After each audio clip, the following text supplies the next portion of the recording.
మొన్న 2023-24కు సంబంధించిన ఖరీఫ్లో వచ్చిన కరువు, ఈ కరువుకు సంబంధించి మళ్ళీ ఖరీఫ్ వచ్చేసరికి అంటే 2024 జూన్ జూలైలో రైతన్న చేతిలో ఇన్సూరెన్స్ డబ్బులు పడాలి అని అంటే ఇన్సూరెన్స్ ప్రీమియం డబ్బులు మే జూన్లో ఇన్సూరెన్స్ ప్రీమియం డబ్బులు కట్టాలి.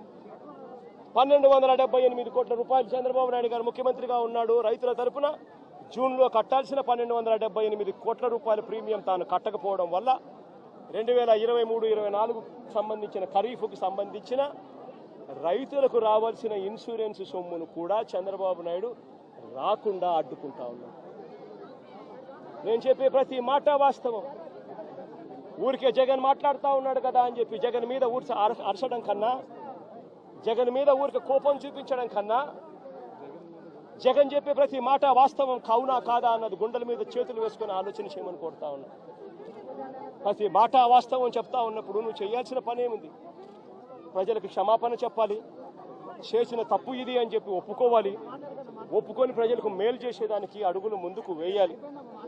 కానీ ఇవాళ అలాంటి ఆలోచనలు కానీ అలాంటి మంచి కానీ ఈరోజు ఎక్కడా కూడా జరగడం లేదు. ఒక్క రైతు భరోసా కింద సొమ్ము కింద మాత్రమే జగనన్న ప్రభుత్వంలో, వైఎస్ఆర్సీపీ ప్రభుత్వంలో 13,500 రూపాయలు చొప్పున ప్రతి రైతన్నకు ఇచ్చిన సొమ్మే 53,58,000 మంది రైతన్నలకు అక్షరాల 34,288 కోట్ల రూపాయలు ఒక్క రైతు భరోసా సొమ్మే. ఈ పెద్ద మంది చంద్రబాబు నాయుడు ఏమన్నాడు? ఎన్నికలప్పుడు ఏమన్నాడు? తాను తన ఎమ్మెల్యేలు డోర్ టు డోర్ క్యాంపెయిన్ చేసేటప్పుడు ఏమన్నాడు? ఇంట్లోకి పోతే రైతన్న కండువా వేసుకొని ఇంట్లో నుంచి బయటకు వస్తా ఉంటే ఏమన్నాడు? చంద్రన్న వస్తాడు 20,000 ఇస్తాడు. జగన్ అయితే 13,500 కదా, 20,000 ఇస్తాడు. అదే చిన్న చిన్న పిల్లలు కనపడితే ఏమనేవాడు? అదే ఇంట్లో చిన్న చిన్న పిల్లలు కనపడితే ఏమనేవాడు? నీకు 15,000. చిట్టి తల్లి ఇట్రామ్మా, ఇట్రా తల్లి, ఇటు ఇటు ఇటు ఇటు ఇటు దగ్గరకు వచ్చి దగ్గరకు వచ్చి దగ్గరకు వచ్చాయి దగ్గరకు వచ్చి దగ్గరకు వచ్చి దగ్గరకు వచ్చాయి ఇటు ఇటు ఇటు ఇటు ఇటు నీకు 15,000. ఇదిగో నీ తమ్ముడికి నీకు 15,000. అదిగో నీ తమ్ముడికి ఇంకో తమ్ముడి దగ్గరకు వచ్చినా దగ్గరకు వచ్చినా నీకు కూడా 15,000. నీకు ఇంకో పాప నీకు కూడా 15,000. సంతోషమా అని చంద్రబాబు అనేవాడు. అదే జగన్ అయితే అమ్మఒడి కింద కేవలం అమ్మ ఖాతాలో 15,000 మాత్రమే వేస్తాడు.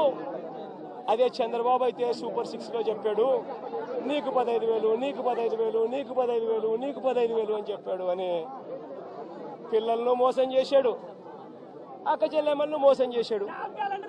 ఆ ఇంట్లో నుంచి వాళ్ళ అమ్మ బయటకు వస్తే వాళ్ళ అమ్మ, వాళ్ళ చిన్నమ్మ, ఇటువంటి వాళ్ళు ఎవరైనా బయటకు వస్తే, నీ పేరేం పేరు తల్లి?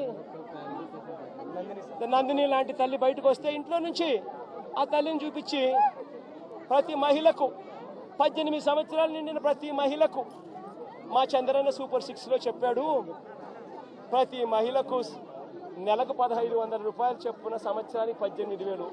నీకు 18,000 చెల్లెమ్మ, నీకు 18,000, నీకు 18,000 అని ఆ ఇంట్లో నుంచి వచ్చిన ప్రతి ఒక్కరూ ఆ అమ్మకు, ఆ చిన్నమ్మకు, ఆ పెద్దమ్మకు అందరికీ నీకు 18,000, నీకు 18,000, నీకు 18,000 చెప్పాడు. అందరితో ఆగిపోయాడా? ఆ ఇంట్లో నుంచి 50 ఏళ్ళ పై చిలుకు గల్ల మహిళ ఎవరైనా బయటకు వస్తే, మా అమ్మ వయసులో ఉన్న ఎవరైనా బయటకు వస్తే, మా అమ్మలంటమ్మ బయటకు వస్తే వీళ్ళకేమనేవాడు? జగన్ అయితే నీకు 18,000 ఇస్తాడు, మా చంద్రన్ అయితే నీకు 48,000 ఇస్తాడు అని చెప్పి అమ్మను మోసం చేశాడు.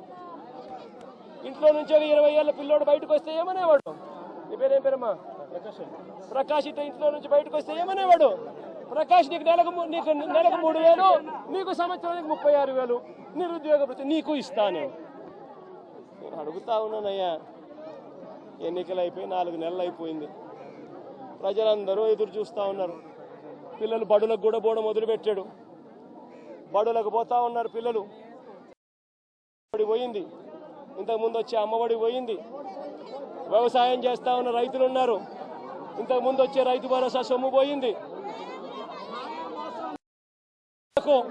ఇంతకు ముందు చేయూత వచ్చేది, చేయూత పోయింది. సున్నా వడ్డీ పోయింది. ఆసరా ఇంతకు ముందు జగన్ కరికరంతో అది కూడా మంచి చేశాడు. దాని గురించి అట్టాగా ఊసేలేదు.